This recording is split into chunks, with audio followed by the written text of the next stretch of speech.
chers internautes, mes très chers abonnés, je vous salue. C'est clair qu'on essaie de convaincre la nouvelle génération que les conspirations, c'est juste un mythe, de la fiction. Et pourtant... Des complots, il y en a eu. Oh oui! Aujourd'hui, on va s'intéresser à l'un de ces complots, qui est maintenant célèbre. On en parle beaucoup, mais pas encore assez. Parce qu'il y a encore de nombreuses familles brisées par ces horreurs, qui encore aujourd'hui, en 2021, se battent pour réclamer justice. Alors aujourd'hui, on va parler du fameux projet MKUltra.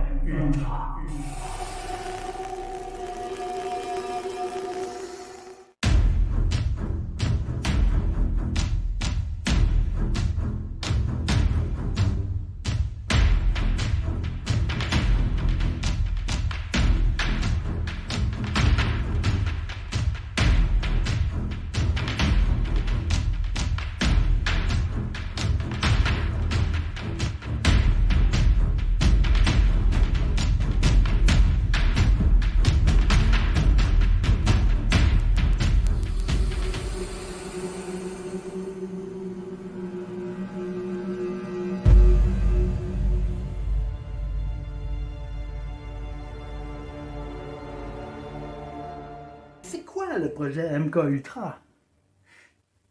Au début des années 50, en pleine guerre de Corée, quand des pilotes de l'armée américaine retenus prisonniers sont enfin revenus au pays et se sont plaints de désorientation, et surtout quand ils ont commencé à critiquer le mode de vie matérialiste des Américains, les médias ont commencé à s'emballer et le gouvernement à s'inquiéter.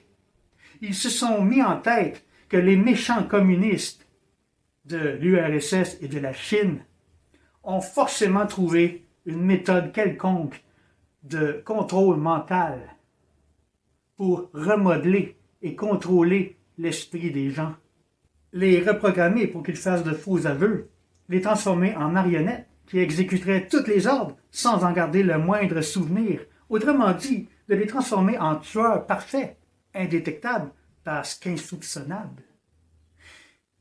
En réaction, Allen Dulles, le directeur de la CIA de l'époque, s'est dit que les États-Unis devaient à tout prix développer des techniques similaires pour pouvoir contrecarrer la menace communiste. C'est comme ça que les États-Unis, par l'entremise de leur impitoyable agence secrète de renseignement, ont mis sur pied et financé, dans le plus grand secret et en toute illégalité, pas moins de 149 projets obscurs, tous destinés à la recherche et à l'expérimentation visant le contrôle de l'esprit humain. MKUltra, c'est juste le dernier d'entre eux. Il y a eu entre autres les projets Artichoke, Bluebird, MK Naomi, MK Chickwit, pour ne nommer que ceux-là. Il faut dire que grâce à l'opération Paperclip, les Américains, à la fin de la Deuxième Guerre mondiale, ont pu récupérer les meilleurs scientifiques nazis afin qu'ils travaillent pour leur propre compte. Et donc, les Américains disposaient de toute l'expertise nazie acquise lors d'horribles expériences sur le peuple juif dans les camps de concentration. Et ce sont, entre autres, ces horribles expériences qu'ils ont pu poursuivre dans plus de 80 universités et institutions américaines, mais aussi canadiennes. On va y revenir. En plus de plusieurs prisons, des centres de détention secrets établis, bien sûr par la CIA, au Japon, en Allemagne et aux Philippines, en utilisant du LSD, des barbituriques, des agents biologiques, de l'hypnose, de la privation sensorielle et de toutes sortes de tortures physiques et psychologiques. Et à la tête du projet MKUltra se trouvait le chimiste américain d'origine hongroise, Sidney Gottlieb. Gottlieb s'intéressait de très près, entre autres choses, à un puissant psychotrope développé à la fin des années 30 par un chimiste suisse, le diéthylicergamide, mieux connu sous l'abréviation LSD. Et oui, c'est la CIA qui a introduit le LSD en Amérique. Et c'est ce sympathique docteur Gottlieb qui s'est arrangé pour que la CIA débourse quelques 240 000 $ pour acheter tout le stock de LSD disponible dans le monde, le faire entrer aux États-Unis et le distribuer dans les hôpitaux, les cliniques, les prisons et autres institutions en demandant par le biais de divers organismes bidons de tester la substance et d'en documenter les effets sur les individus. On a aussi drogué des prisonniers toxicomanes avec du LSD tous les jours durant 77 jours consécutifs. Et, afin de les récompenser pour leur participation, on leur donnait après de l'héroïne. Mais la drogue a aussi été administrée à plein de monde, totalement à leur insu. Des prostituées, des personnes souffrant de maladies mentales, le personnel militaire, des agents du gouvernement, des recrues de la CIA et même des clients de bar. Tout ce beau monde recevait des doses massives de LSD sans jamais se douter de quoi que ce soit. Durant ce que la CIA a appelé l'opération Midnight Climax, ils sont allés jusqu'à charger un agent anti-drogue, George White, pour qu'il monte 2 maisons closes et paie des prostituées afin qu'elles mettent des doses massives de LSD dans les verres d'alcool de leurs clients, pendant que des agents secrets de la CIA observaient les conséquences, filmaient et prenaient des notes derrière des miroirs sans teint. Bien sûr, la CIA savait que les clients seraient trop embarrassés pour porter plainte en public. Mais la CIA expérimentait aussi sur des animaux. Le but de l'un des programmes annexes au projet MKUltra était de télécommander des chiens. On a connecté des électrodes sur la tête de 6 chiens au moyen de casques ou de ciment dentaire et on stimulait à distance leur cerveau avec un courant électrique. Apparemment, ils sont parvenus à faire courir, tourner et arrêter les chiens à volonté, comme des jouets téléguidés. En 1953, Frank Olson, un biochimiste et chercheur pour l'armée américaine et qui a accompli de nombreuses missions ultra secrètes pour la CIA, est tombé dans une profonde dépression et a dû être en arrêt maladie pour plusieurs semaines. Il aurait dit à sa femme qu'il ne pouvait plus continuer à vivre avec ce qu'il avait fait, sans préciser de quelles actions il parlait. On sait qu'il a reçu des doses de LSD administrées par le docteur Gottlieb avant de se suicider. Une semaine plus tard, en se lançant à travers une fenêtre fermée avec les rideaux tirés de l'hôtel Statler à New York City pendant une crise de paranoïa aiguë. Le fils d'Olson prétend que son père ne s'est pas suicidé, mais qu'il a été tué par la CIA pour ce qu'il savait sur leurs pratiques illégales. Le journaliste d'investigation Hank Albarelli, alors qu'il travaillait sur une mystérieuse affaire d'empoisonnement alimentaire dans un petit village français, a réussi à mettre la main sur des documents top secrets déclassifiés de la CIA sur lesquels on peut voir à plusieurs reprises le nom de Frank Olson. Cette affaire, pour plusieurs toujours irrésolue, concerne un incident extrêmement bizarre survenu à Pont-Saint-Esprit à l'été 1951 qu'on a appelé l'affaire du pain maudit. Plus de 300 personnes sont tombées malades. Une trentaine d'entre eux ont été internés pour des soins psychiatriques et 5 sont décédés. Certains habitants souffraient de fatigue extrême, d'insomnie inexplicable et d'hallucinations terrifiantes. Un ouvrier nommé Gabriel Valédir a crié à ses compagnons de chambre qu'il était mort, que sa tête était en cuivre et qu'il y avait des serpents vivants dans son estomac. Plusieurs personnes ont dit entendre les anges chanter dans leur tête. Une jeune fille a cru être attaquée par des tigres. Charles Granijon, un garçon de 11 ans, a tenté d'étrangler sa propre mère. Un homme s'est jeté du second étage de l'hôpital en hurlant qu'il était un avion. Puis il aurait continué de courir comme un possédé environ 50 mètres sur ses 2 jambes cassées jusqu'à la rue principale du village où il a été attrapé par des membres du personnel de l'hôpital.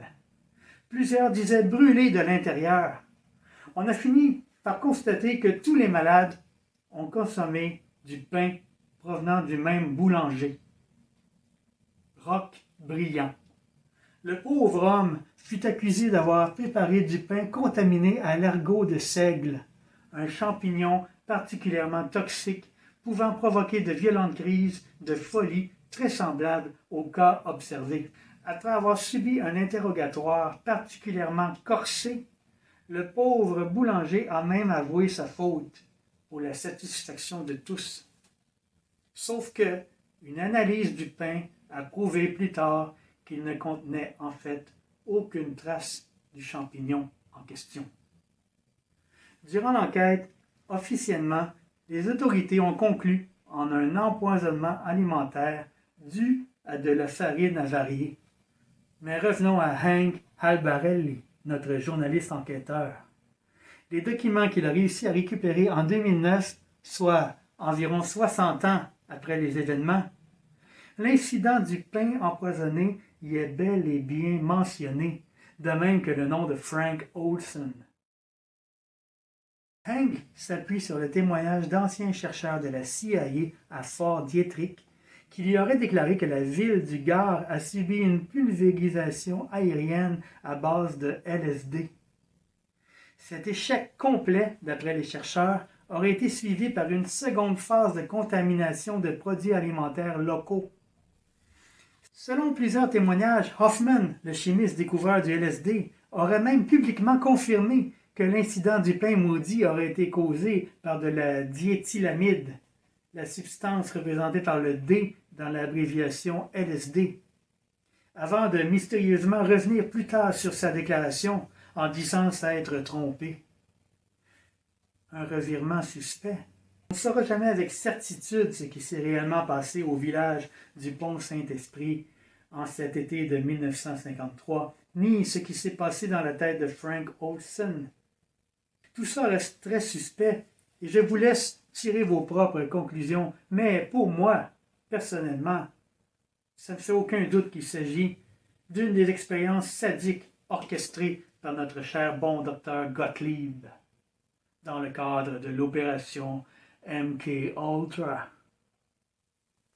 Je mentionne en passant que si vous voulez en savoir plus sur l'histoire de Frank Olson, elle a fait l'objet en 2017 d'une mini-série documentaire produite par Netflix intitulée Wormwood. Mentionnons aussi un patient du Kentucky qui souffrait de maladie mentale et qui a reçu par le docteur Gottlieb des doses massives de LSD de façon continue durant 174 jours. Pour pousser ses recherches plus à fond, Gottlieb recrutait d'autres médecins pour effectuer encore plus d'expériences sur des sujets non consentants. L'un d'eux, qui se nommait Paul Hoch, de l'Institut psychiatrique de New York, a accepté d'injecter des doses massives de mescaline à l'un de ses patients à son insu et d'en observer les résultats. Il a choisi Harold Blower, un joueur de tennis professionnel de 42 ans, venu le consulter pour dépression suite à un divorce. Hoch a injecté à Blower 6 doses en un mois, sans bien sûr lui révéler la vraie nature de la substance.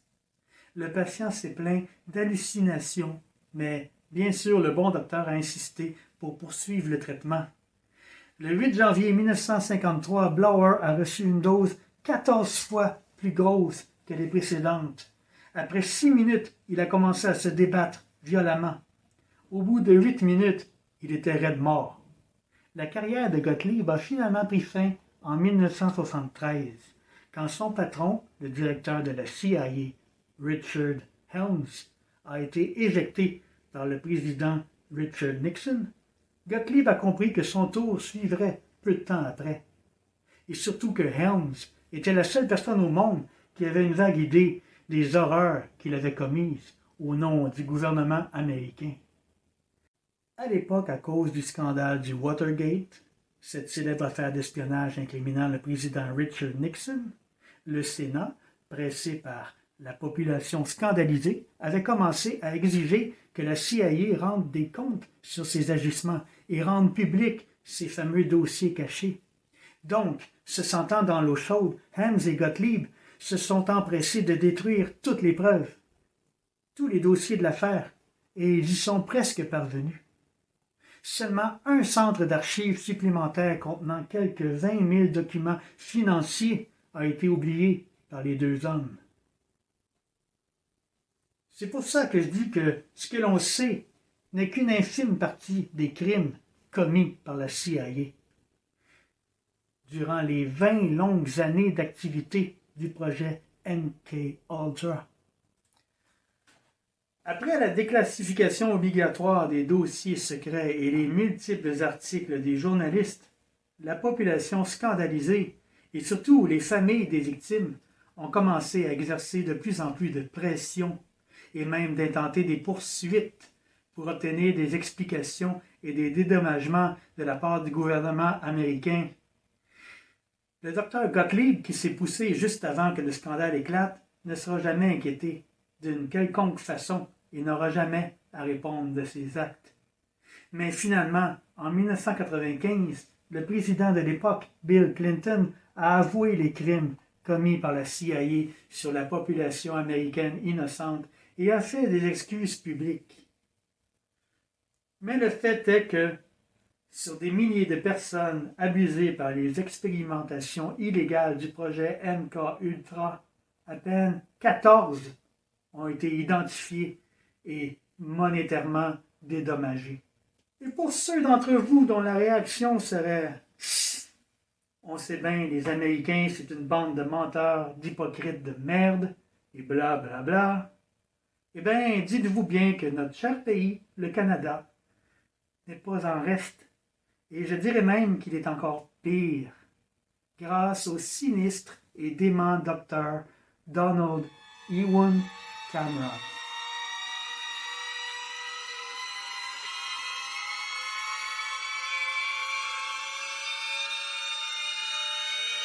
Le docteur Cameron voyait le cerveau humain comme un ordinateur, ni plus ni moins. Il était persuadé que les troubles mentaux n'étaient que des erreurs de programmation. Quand la CIA a eu vent de son projet, qui correspondait pile-poil à l'objectif qu'elle s'était fixé, elle s'est empressée de financer toutes ses recherches. Le docteur n'a plus qu'à baratiner et inventer toutes sortes de faux traitements expérimentaux destinés à traiter la schizophrénie et autres maladies mentales pour justifier ses expériences et en cacher le véritable but. Aucun des patients du Dr Cameron n'a su à l'époque qu'il servait de cobaye pour la CIA. L'argent fourni par celle-ci provenait de dons de diverses sociétés bidons, voulant trouver des traitements médicinaux. La base de la théorie du Dr Cameron, c'était que, avant de créer une nouvelle personnalité, il faut d'abord détruire la personnalité existante. Ensuite, il pensait qu'on pouvait trouver un moyen d'injecter dans ce nouveau cerveau remis à neuf une toute nouvelle conscience. Il injectait, entre autres, des doses massives de LSD et des cocktails de barbiturique, puis procédait sur ces mêmes patients à 3 séances quotidiennes d'électrochoc pendant plusieurs mois, la limite autorisée étant de 3 par semaine. L'étape suivante était de longs mois de privation sensorielle en caisson d'isolement ainsi que des cures de sommeil forcées. Une fois que le patient était complètement confus et désorienté, après avoir perdu tous ses repères et tout contrôle sur ses fonctions corporelles de base, le vrai traitement, c'est-à-dire la reprogrammation, pouvait enfin commencer. C'est alors que débutait la torture consistant à diffuser en boucle jusqu'à plus de 500 000 fois des messages destinés à construire la nouvelle identité des sujets. De nombreux patients venaient consulter pour des problèmes mineurs, comme par exemple une légère dépression, puis se retrouvaient brusquement soumis aux tortures de Cameron sans avoir la moindre idée de ce qui leur arrivait. Ils en ressortaient brisés, traumatisés, marqués à vie, voire dans un état végétatif. Lana Mills Southchuck, qui se battait encore en 2020 pour que les traitements qu'a subis son père entre les mains de Cameron soient reconnus par l'Université McGill et le gouvernement canadien, a raconté que son père a été admis en 1953 au Allen Memorial Institute après qu'on lui ait informé qu'il y avait là un docteur capable de traiter son asthme. Bien sûr, en réalité, il est tombé entre les mains de Cameron et a subi 54 séances d'électrochoc et a été plongé dans un coma forcé par insuline qui a duré pas moins de 36 jours à côté d'un magnétoscope qui jouait un message disant « Ta mère te déteste, ta mère te déteste » en boucle, sans interruption. Inutile de dire qu'il n'a plus jamais été le même après tout ça. Il a passé tout le reste de sa vie dans un état de constante anxiété et de profonde dépression. Julie Tammy a raconté que son père s'est fait extraire une dent en 1950 et que, 6 ans plus tard, il s'est fait admettre à l'hôpital en raison de douleurs à l'endroit où il y avait sa dent. Il est lui aussi tombé entre les mains des docteurs fous. Il a été interné contre son gré pendant plus d'une année, pendant laquelle il a subi des traitements. Quand ils l'ont laissé sortir, le pauvre homme, comme beaucoup d'autres des victimes du docteur, avait régressé au stade infantile. Il ne se souvenait plus qui il était, ni même qu'il avait une famille. La Cour a établi que ni l'Université McGill, ni l'Hôpital Royal Victoria, ni même l'Allen Memorial Institute ne pouvaient être tenus responsables aux yeux de la loi de ce qui s'est passé à l'intérieur de leurs murs, puisque le Dr Cameron exerçait sa profession de manière autonome et indépendante. Plusieurs autres anciens patients du docteur, dont l'épouse d'un parlementaire canadien, ont porté plainte. Ces derniers, en tout 77 victimes, ont finalement été dédommagés en 1992 à la hauteur de 100 000 $ par le gouvernement canadien, sans toutefois qu'ils reconnaissent une quelconque responsabilité dans l'histoire. Après ça, il y aurait eu au moins une dizaine d'ententes hors cours pour d'autres familles, toutes comportant des clauses de non-divulgation. Pourquoi à peine 80 dédommagés sur les milliers de familles touchées par le programme?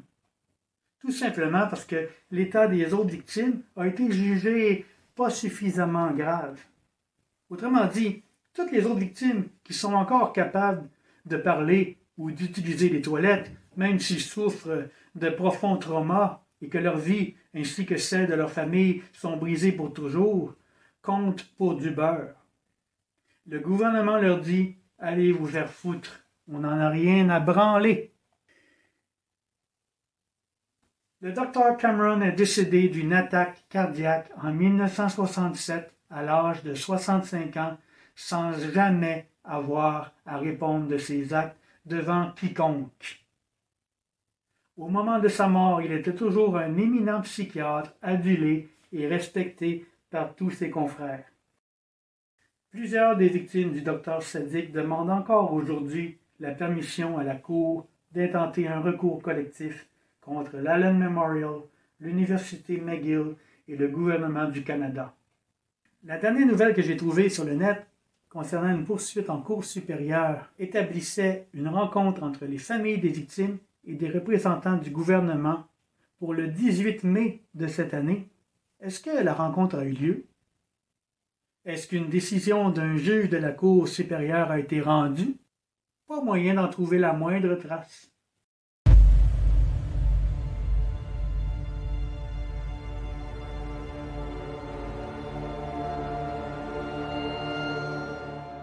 Le projet MK Ultra a officiellement pris fin en 1973, mais peut-on croire la CIA sur parole?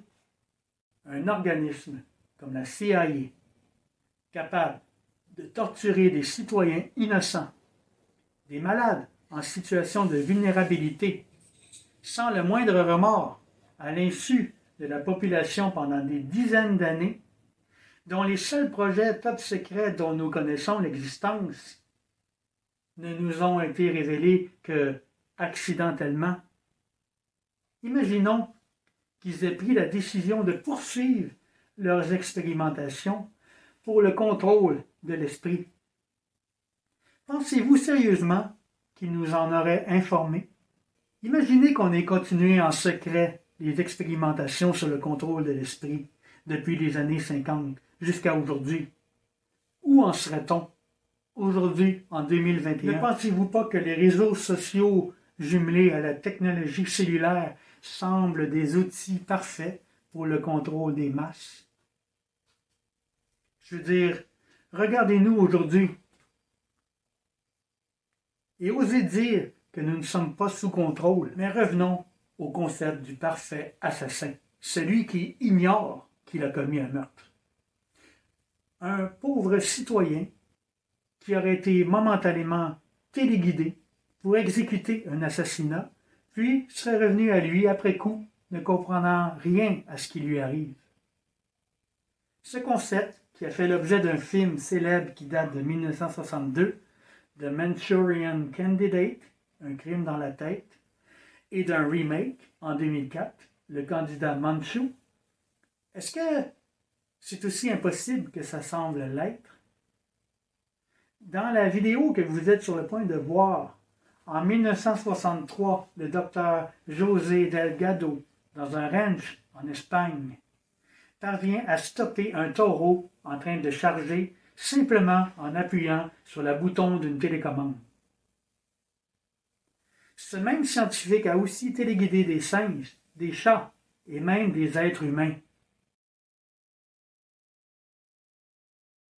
Je ne vais pas parler de l'assassinat du président JFK, qui est déjà assez controversé, avec la balle magique, mais parlons plutôt du meurtre de son frère, le sénateur Robert Kennedy, survenu 4 ans et demi plus tard, en juin 1968, et de son assassin, Sheeran Sheeran. Lors de son procès, des psychiatres ont déclaré que Sheeran, qui était âgé de 24 ans, était en transe au moment du meurtre, vraisemblablement sous hypnose. Sheeran a plusieurs fois déclaré ne pas se rappeler d'avoir tué Kennedy.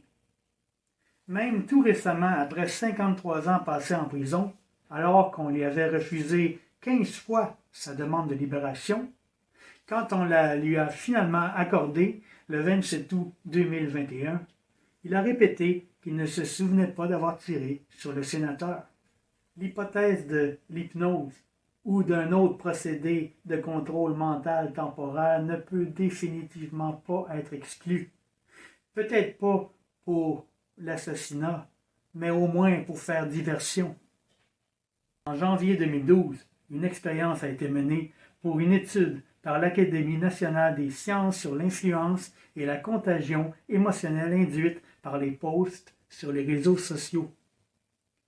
Pendant une semaine, on a changé les posts vus par 700 000 utilisateurs de Facebook. Certains utilisateurs, choisis au hasard, ne voyaient que des posts heureux, n'utilisant que des mots positifs, alors que d'autres ne voyaient que des posts tristes et déprimants. L'expérience a prouvé que, influencé par ce que l'utilisateur voyait, il postait lui-même des posts reflétant le même état émotionnel. C'est une vraie expérience documentée qui s'est vraiment faite à l'insu des utilisateurs. Maintenant, je vous pose la question, comment appeler cette expérience autrement qu'un contrôle mental? Je suis abonné à la chaîne Disney. Je porte présentement des sous-vêtements féminins très aguichants. Et j'adore Justin Bieber.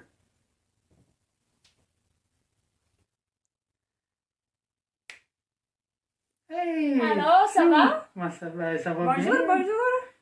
T'es très en beauté ce soir. Merci, j'ai coupé un petit peu mes cheveux. Oui. Oui, j'espère que je suis très jolie, plus jolie qu'avant. Qu'est-ce que vous en pensez?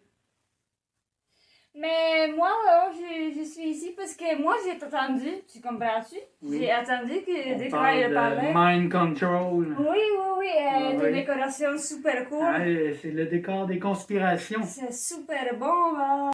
Je sais pas si c'est comme ça, si c'est ça de quoi tu parles, mais moi, je regarde l'Internet et imaginez-vous qu'il y a plein de célébrités qui sont figées tout du coup. J'ai remarqué aussi, oui. Et pas seulement figé comme ça, comme... Mais ils font bizarre des choses comme Cardi B ou je sais pas c'est quoi Se ce nom comporte qui fait de des... façon étrange. Vraiment bizarre. Et Oui. il y a beaucoup. Alors je voudrais savoir si c'est pareil comme ton sujet. Et peut-être on peut montrer à eux. Excellente idée de préparer un montage. Oui. On regarde ça. Check ça. Was helping produce that with you, Marshall, when you did that?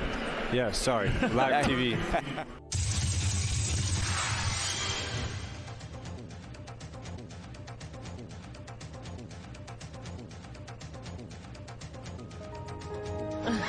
I'm sorry. Wipe the I drawer. was in a trance. Yeah, what the... Matt Lauer and Al Roker. Will someone do rub it the in. junior high hug dance? It's like this. You gotta make it real awkward. That's exactly how You he have did. to have a certain amount of distance between Yes, the bodies exactly. in junior high. Yes, like they say in Catholic school, leave room for the Holy Ghost. Anyway, there is a lot of memories today, actually. It's a big day in music history. 35 years ago today, Elvis Presley passed away, the king of rock and roll. And as Mark Cohn says in his great song, Walking in Memphis, there's a pretty little... Could only be the musical stylings of Victor Oladipo, who is the reigning two-time champion of the All-Star Weekend player talent show. You are talented. I give you a little credit on that. A lot of credit. You're very talented. I mean, you're not a karaoke guy like me, but you can actually. You know they call me Old Brown Eyes, right? As a matter of fact, you both have experience singing New York, New York. His was at the Slam Dunk Contest. Yours was in Vegas. Yes. We had the show out there. Here's just a little sampling. See, I love to do karaoke. That's good, isn't it? You see those two mics back there? You made up your own words. You see those? Wait, that was the word. Time report coming up. They're ready to go. Chauncey, Jalen, Michelle, and Paul. Time report coming up. They're ready to go. Chauncey, Jalen, Michelle. But it's been a heck of a ride, to be honest. I really can't complain. Yeah, I was kind of I was a little down. I found out I was injured and I had to have surgery again, or with another knee. But at the end of the day, I have amazing teammates. Guys like Draymond, everybody on this team, they come over there, they wrap their hands around me. In covertly recorded off-air transmissions from the Bush-Clinton presidential election campaign in the 1990s, we can see that Bill Clinton was nothing more than a puppet to the puppet masters which placed him in the White House. Bill Clinton's demeanor seems to be similar to a person who is under a hypnotic trance. So shaky, I don't know what's wrong with me. No, but it's good. No, it's good. You gonna be good. It's like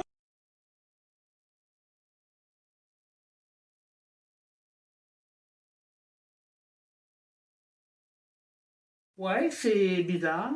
C'est extrêmement étrange. Excellente contribution. Merci beaucoup.